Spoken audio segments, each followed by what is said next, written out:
Hello students, hope you all are doing well. See, previously આપણે તમારું unit 1 એનો second chapter basic concepts of economics જે છે એ discuss કરતા હતા, જેની અંદર ઘણી બધી વસ્તુ આપણે જોયેલી કે ભાઈ એક્સચેન્જ કોને કહેવાય, એની વેલ્યુ શું છે, પ્રાઇસ શું છે, યુટિલિટી શું છે, what is the meaning of consumption, what is really exchange, આવી બધી વસ્તુઓ જે છે એ આપણે ડિસ્કસ કરેલી. At last we were discussing the meaning and introductory part of the form. ફોર્મનો છે ને તમારે નેક્સ્ટ લેવલ પાર્ટ ડિસ્કસ કરવાનો છે, જેનું નામ છે ઇન્ડસ્ટ્રી. તમે અત્યાર સુધી ફોર્મ એટલે તમે એક બિઝનેસ લેઆઉટને જોતા આવ્યા છો, એના માટે તમારો ઓપિનિયન એકદમ સાચો છે. I am not not creating any contradiction in your opinion, કે જ્યાં ફોર્મ જે છે એ પર્ટિક્યુલર મેનરની અંદર જે છે એને તમે બીજી કોઈ રીતે જોઈ શકો ના, ફોર્મને તમે બિલકુલ બરોબર રીતે જુઓ છો, બરાબર, કે જેની અંદર તમે અલ્ટિમેટલી ફેક્ટર્સ ઓફ પ્રોડક્શનની એવા રિસોર્સિસ જે છે એને તમે કનેક્ટ કરી શકો, પ્રોડક્શન એક્ટિવિટી કેરી કરી શકો અને માર્કેટમાં સેલ કરીને એમાંથી પ્રોફિટ લઈ શકો. યસ ઓર નો? આનું છે ને એક નેક્સ્ટ લેવલ છે જેનું નામ છે industry. This next level is known as the industry. શું કામ આ નેક્સ્ટ લેવલની ઇન્ડસ્ટ્રી કહેવામાં આવે છે? તમે આ બધા નામ સાંભળો છો, રામ ઇન્ડસ્ટ્રીને, શ્રીયર ઇન્ડસ્ટ્રીઝને, પહેલી ઇન્ડસ્ટ્રીઝને, સોહમ ઇન્ડસ્ટ્રીઝને, રવિ ઇન્ડસ્ટ્રીઝ, આ બધું શું છે? હકીકતમાં એ વસ્તુને ઇન્ડસ્ટ્રી કહેવાય ના. એ વસ્તુને હકીકતમાં ઓરિજિનલી ઇન્ડસ્ટ્રી કહેવાતી નથી, પણ એનો કન્સેપ્ટ સિમિલર ટુ ઇન્ડસ્ટ્રી છે, એટલે એ લોકોએ પોતાની કંપનીના નામની પાછળ ઇન્ડસ્ટ્રીઝ લગાડી દીધું છે. તમે આજ સુધી આવો કોઈ કન્સેપ્ટ ભણ્યા નથી with relation to the industry. Now I am making you people understand such thing. બરાબર, તમને એ વસ્તુ હું સમજાવવા માંગુ છું કે ભાઈ ઇન્ડસ્ટ્રી કહેવાય કોને અલ્ટિમેટલી. નામ પાછળ લગાડી દેવાથી ઇન્ડસ્ટ્રી નથી કહેવાય, બરાબર. સો ધ થિંગ ઇઝ દેટ કે એ શું કહેવા માંગે છે? જુઓ, industry is a business activity concern with the production of goods. In industry, some suitable process is performed on raw material and so that the utility of the same can be increased. Industry જે છે ને એ એવી business activity છે, ધંધાને અસર કરતી એવી activity છે કે જ્યાં પ્રોડક્શન થતું હોય દરેક માલ સામાનનું, બરાબર. કે છે શું? તો કે એ એની સાથે સ્યુટેબલ છે કે જ્યાં એવી પ્રોસેસ કરવામાં આવતી હોય કે જ્યાં રો મટીરિયલમાંથી યુટિલિટી જે છે એ ક્રિએટ કરવામાં આવે છે અને યુટિલિટી વધારવામાં પણ આવે છે. ચલો બહુ એક સીધા સાધા મિનિંગથી સ્ટાર્ટ કરીએ. બિઝનેસ ફર્મ છે ને એ એક ઇન્ડિવિજ્યુઅલ ઇન્સ્ટિટ્યૂટ છે. કોઈ બિઝનેસ ફર્મ હોય ને એ એક પોતે ઇન્ડિવિજ્યુઅલ અલાયદી ઇન્સ્ટિટ્યુશન છે, એના ઉપર કોઈનો અધિકાર નથી હોતો. જ્યારે ઇન્ડસ્ટ્રી શું છે ખબર છે તમને? એક જ વસ્તુ બનાવતી ઘણી બધી બિઝનેસ ઇન્સ્ટિટ્યુશન્સ. બેન્કિંગ ઇન્ડસ્ટ્રી શું કામ કહેવાય છે? બરાબર, તો કે એની અંદર બેન્કિંગ સર્વિસ પ્રોવાઈડ કરતી ઘણી બધી બેંક અંદર ઇન્વોલ્વ હશે. સિરામિક ઇન્ડસ્ટ્રી શું કામ સિરામિક ઇન્ડસ્ટ્રી કહેવાય છે? સિરામિકને રિલેટેડ પ્રોડક્ટ બનાવતી કેટલી બધી કંપનીઝ જે છે ને એ એની અંદર હશે. તો ઇન્ડસ્ટ્રીની બિઝનેસીસ જે છે ને એ ઇન્ડસ્ટ્રીની અંદર કામ કરતા હોય. આ બેઝિક ફિનોમિના છે. બિઝનેસીસ જે છે એ ઇન્ડસ્ટ્રીયલ એન્વાયરમેન્ટની અંદર કામ કરે છે, બરાબર. Whether these businesses are of individual entity or of number of institutions, બરાબર. એ મેનરમાં એ લોકો કામ કરે છે. શું કામ સ્ટીલ ઇન્ડસ્ટ્રીને શું કામ પર્ટિક્યુલર મેનરની અંદર દરેક હેડ નીચે ઇન્ડસ્ટ્રી લગાડવામાં આવે છે? કોટન ઇન્ડસ્ટ્રીને ટેક્સટાઇલ ઇન્ડસ્ટ્રી કામ, કારણ કે બધી કંપનીઝ ત્યાં જે ઓપરેટ થતી હોય ને they are making the homogeneous products, એક જેવી જ પ્રોડક્ટ બનાવતી હોય, બરાબર ને. ડાયમંડ ઇન્ડસ્ટ્રી શું કામ? બધા લોકો હીરા જ બનાવે છે ને હીરા ઘસે છે. That's why it is named as diamond industry. Particular ઇન્ડસ્ટ્રીના મેનરની અંદર લેવામાં આવે છે, કારણ કે બધા બિઝનેસ એક જ ટાઈપનું કામકાજ કરે છે. ઓરિજિનલી ઇન્ડસ્ટ્રી એને જ કહેવાય છે, બરાબર. ઘણી વખત છે ને રો મટીરિયલ પણ ઇન્ડસ્ટ્રીનું એક જ જગ્યાએથી આવતું હોય છે, આખી ઇન્ડસ્ટ્રીનું. Can you believe? આખી ઇન્ડસ્ટ્રીનું રો મટીરિયલ એક જ જગ્યાએથી આવ્યું છે ને એ જ પ્રમાણે એ રો મટીરિયલ ટ્રીટ કરવામાં આવ્યું છે. તો જે જગ્યાએ આવી પ્રોડક્શન પ્રોસેસ જે છે ફોર્મ કરવામાં આવતું હોય ને અથવા તો એને ફોલો કરવામાં આવે છે ને that is known as the industry. હંમેશા છે ને 3 સ્ટેજ હોય કોઈ પણ ઇકોનોમીમાં.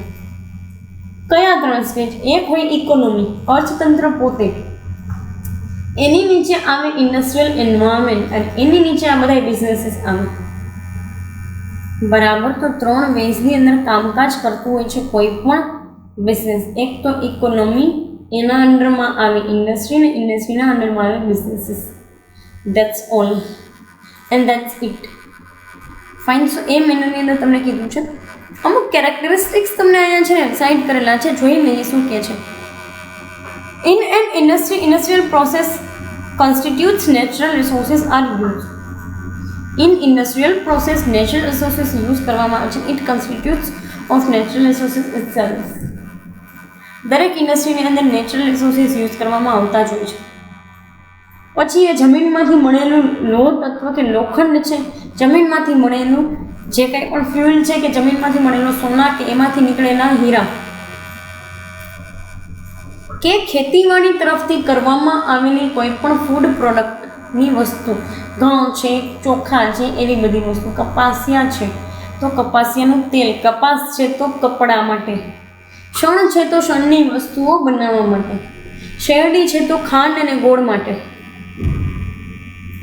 બરાબર. આ તમામ વસ્તુઓ તમે જુઓ છો, these products are the from the natural resources. તો ઇન્ડસ્ટ્રી હંમેશા શું કરતી હોય તો કે પોતાની ઇન્ડસ્ટ્રીયલ પ્રોડક્ટની અંદર નેચરલ રિસોર્સિસની યુઝ કરે છે. Yes or no? નેક્સ્ટ તમને કહે છે કે industry is also an economic activity conducted in order to earn financial return in form of profit. Industry જે છે ને એ પણ ઇકોનોમિક એક્ટિવિટી સાથે જોડાયેલી હોય. તમે આ જે જુઓ છો ને કે જીડીપીમાં આ ઇન્ડસ્ટ્રીનો આટલો શેર છે કે આ ઇન્ડસ્ટ્રીનો આટલું કન્ટ્રીબ્યુશન છે, એ શું છે તો કે તમારું મારું જોવામાં ન આવે. આપણે ઇન્ડસ્ટ્રીમાં કામ કરતા હોય તમારી ને મારા પ્રોફિટને એ લોકો ન જોતા હોય, પણ ઇન્ડસ્ટ્રીના કન્ટ્રીબ્યુશનને જોતા હોય. તો ઇન્ડસ્ટ્રીની activity itself is the activity of we can say that the earning profit or getting some return on investment, બરાબર. તો એ કેસની અંદર પણ આ ઇકોનોમિક એક્ટિવિટી જે કાંઈ પણ કરવામાં આવે છે ને એ ઇકોનોમિક એક્ટિવિટી જે છે કાં તો પ્રોફિટ અર્ન કરવાના પોઈન્ટ ઓફ વ્યૂથી હોય છે ઓર એલ્સ ફાઇનાન્શિયલ રિટર્ન, એટલે કે તમે જે કાંઈ પણ પૈસા મૂકેલા છે એના બદલામાં તમને એટલું રિટર્ન મળે, એના માટે કરવામાં આવે છે. ફાઇન. સો એ વેની અંદર તમને કીધેલું છે કે ભાઈ ઇકોનોમિક એક્ટિવિટી એ મેનરની અંદર કરવામાં આવતું હોય છે. નેક્સ્ટ તમને કહે છે કે all the industrial activities require manual labour and mechanical labour. Manual labour એટલે કે તમારા અને મારા જેવા કે મેન પાવર જે કામ કરતા હોય એ. And mechanical labour itself is they are talking about the machineries. Mechanical labour એટલે કે કોઈ રોબોટની વાત નથી કરતા. અને જે લોકો એવું કહેતા ને કે રોબોટ કામ કરી દે છે, રોબોટ જે છે ને એ આવા મશીનરી ઉપર કામ ના કરી શકતું. હા, સો એ વસ્તુ જેટલી પણ કન્ટ્રીઝે ડેવલપ કરીને એવું ક્લેમ કરેલું છે કે robots are doing any kind of activity, yes they are programmed for this. પણ મશીનરીની અંદર હાથ આવી જાય તો રોબોટ જેમ માણસનો હાથ આવી જાય કપાઈ જાય ને એમ રોબોટને હાથના ટુકડે ટુકડા થઈ જાય. This is the very basic thing. અને આમે જેટલી ચીવટથી મેન પાવર કે મેન્યુઅલ લેબર જે છે એ મિકેનિકલ લેબર સાથે કામ કરી શકે એટલી જ ચીવટથી મિકેનિકલ લેબર જે છે એ મશીનરી સાથે કે મિકેનિકલ લેબર સાથે કામ ન કરી શકે. This is the bitter truth. Fine. હજી સુધી એવો તો કોઈ સ્ટ્રોંગેસ્ટ રોબોટ કે એવો નથી માર્કેટની અંદર કે જે મશીનમાં કામ કરે. ફાઇન. સો એ મેનની અંદર કીધું છે કે આપણે બે વસ્તુની જરૂરિયાત પડે, એક તો મેન પાવર માણસો પણ જોઈએ અને મિકેનિકલ લેબર મશીનરીઝ પણ જોઈએ. ફાઇન. ઇન્ડસ્ટ્રીને ફ્લોરિશ કરવા માટે. નેક્સ્ટ તમને કહે છે કે industries perform the function of creating form utility. Yes, as well as ઇન્ડસ્ટ્રીને શું કામ આમાં લેવામાં આવે? કારણ કે ઇન્ડસ્ટ્રીની અંદર ઓપરેટ થાય છે ને બધી જે છે ને એ મોસ્ટ ઓફ ધી કેસીસની અંદર મેન્યુફેક્ચરિંગ ફર્મ્સ જ હોય. અને મેન્યુફેક્ચરિંગ ફર્મનું કામ શું છે તો કે creating the utility of in terms of form utility, કોઈ પણ રો મટીરિયલમાંથી એનું કંઈક ફોર્મેશન કરી અને એની યુઝેબલ વસ્તુ બનાવવું. આ કામ હોય છે નોર્મલ બિઝનેસીસનું કે જે ઇન્ડસ્ટ્રીના અંડરમાં ઓપરેટ થતા હોય. ફાઇન. નેક્સ્ટ તમને કહે છે કે industries provide employment opportunities to numerous people. Yes, ઇન્ડસ્ટ્રીના અંડરમાં બિઝનેસીસ અને બિઝનેસીસ જે કાંઈ પણ કામ કરવા માટે માર્કેટમાં જે છે ને એમ્પ્લોયમેન્ટ ઓપોર્ચ્યુનિટીઝ પ્રોવાઈડ કરે છે. They are the we can say that the tremendous thing, tremendously good thing. શું કામ? કારણ કે આપણા કન્ટ્રીને અને આપણા જેવા જેટલા પણ ડેવલપિંગ કન્ટ્રી છે ને એને એમ્પ્લોયમેન્ટની બહુ જરૂરિયાત હોય, અને આ એમ્પ્લોયમેન્ટ ત્યાંથી જ આવે છે, એ જ જગ્યાએથી, ઇન્ડસ્ટ્રીઝ સાઈડથી. કારણ કે ઇન્ડસ્ટ્રીના અંડરમાં જે છે એ શું છે તો કે સિમ્પલેસ્ટ મેનરની અંદર ઇન્ડસ્ટ્રીના અંડરમાં businesses, and businesses are particularly providing the numerous opportunities. Fine. Next તમને કહે છે કે industrial development results into the development of trade and commerce. Industrial development usually જે છે એ માર્કેટની અંદર ટ્રેડિંગ એક્ટિવિટી અને કોમર્શિયલ એક્ટિવિટીઝ વધારે છે. કારણ કે સીધી વસ્તુ છે, બિઝનેસ ડેવલપ થાય ને એટલે દરેક ઇન્ફ્રાસ્ટ્રક્ચરલ ફેસિલિટી પણ ડેવલપ થઈ અને આપણી ટ્રેડિંગ એક્ટિવિટી વધે, એકબીજા લોકો વધારે પડતા ટ્રેડ કરતા થાય, કોમર્શિયલ એક્ટિવિટીઝ જે છે એ વધે માર્કેટની અંદર, બરાબર, વાણિજ્ય વધે છે, બેન્કિંગ ફેસિલિટી આપણે વધારે યુઝ કરતા થઈ જાય, ટ્રાન્સપોર્ટેશન કમ્યુનિકેશન જે છે એ ઇફેક્ટિવ મેનરની અંદર યુઝ કરીને એને મેન્ટેન કરીને રાખીએ, બરાબર. So this is all about the industry and industrial elements, or V can say that the characteristics of industries. Fine. તમે આ વસ્તુ તમારા માટે બહુ નવી હતી, તમે ક્યારેક પ્રીવિયસલી સ્ટડી મેબી નહીં કરેલી હોય, અને કરેલી હોય તો વેલ એન્ડ ગુડ, બરાબર. સો પર્ટિક્યુલર ઇન્ડસ્ટ્રી અને ઇન્ડસ્ટ્રી માટે જેટલું પણ નોલેજ હતું એમ અહીંયા સુધી રાખી. કમિંગ સેશનની અંદર આપણે ઇકોનોમિક કન્સેપ્ટ્સ ભણશું in terms of managerial economics or managerial skills, જેમાં તમારે 5 ટાઈપના પ્રિન્સિપલ સ્ટડી કરવાના રહેશે. Incremental, equimarginal, discounting, opportunity cost and time perspective principle. Fine. દરેક વસ્તુ ઇફેક્ટિવ મેનરની અંદર ડિસ્કસ કરશું. પર્ટિક્યુલર આ સેશન માટે આપણે અહીંયા સુધી રાખીએ. Thank you so much.